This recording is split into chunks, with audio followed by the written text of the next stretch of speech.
4 fishin e asaj që paguan sot për makinën. Dhe jo vetëm kaq, po sipas kategorive të ndryshme të makinave, të mund të paguaj në ndonjë rast edhe 10 fishin. Unë nuk besoj se do të kishte një përdorues vetëm makine që di paksa aritmetik që do të thoshte okay, unë jam okay me këtë. Ndërkohë që filozofia e taksës në strukturën e çmimit është ajo që tha ministri. Ndotësit më të mëdhenj duhet të paguajnë më shumë.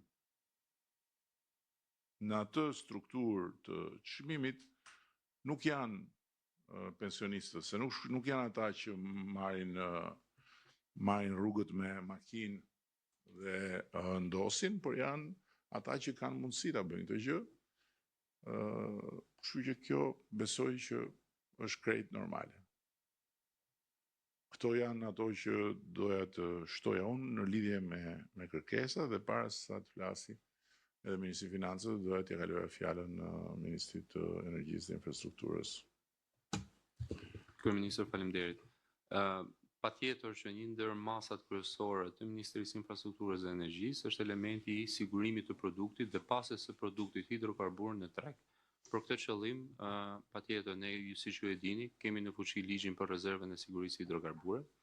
Tashmë secilës nga kompanitë hidrokarbure që operojnë në Shqipëri i është dërguar njoftimi për detyrimin e rezervës hidrokarbure që duhet të mbajnë në vitin 2026, që është e përllogaritur në bazë të xhiros ditore të vitit të shkuar. Po ashtu grupet në terren të Ministrisë së Infrastrukturës dhe Energjisë tashmë janë njoftuar edhe subjekteve për të bërë gjitha verifikimet e nevojshme brenda datës 31 mars.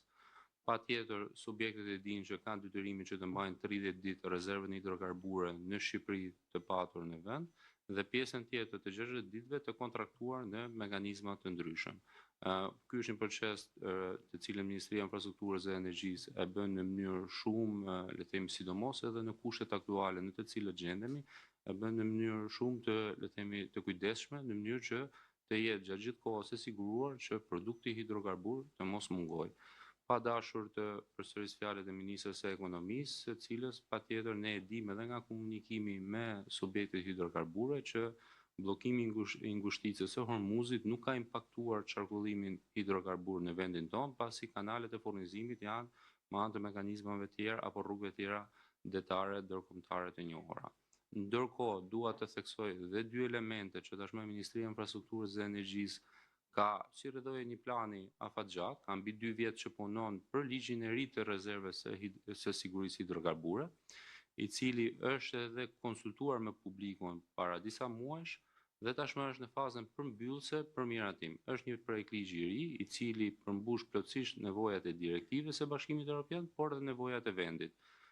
Ne besojmë që brenda 2-3 javësh këtë projektligj do ta kemi të miratuar në qeveri, parashikon krijimin e një agjencie të posaçme dhe tashmë rezerva e sigurisë hidrokarbure nuk do mbahet më nga subjektet tregtarë hidrokarbure, por do mbahet nga agjencia shtetërore, e cila do e depozitojë në depozitat e saj apo të marra me qerat, duke krijuar kështu një depozit 90 ditore minimale të produktit në vend për të patur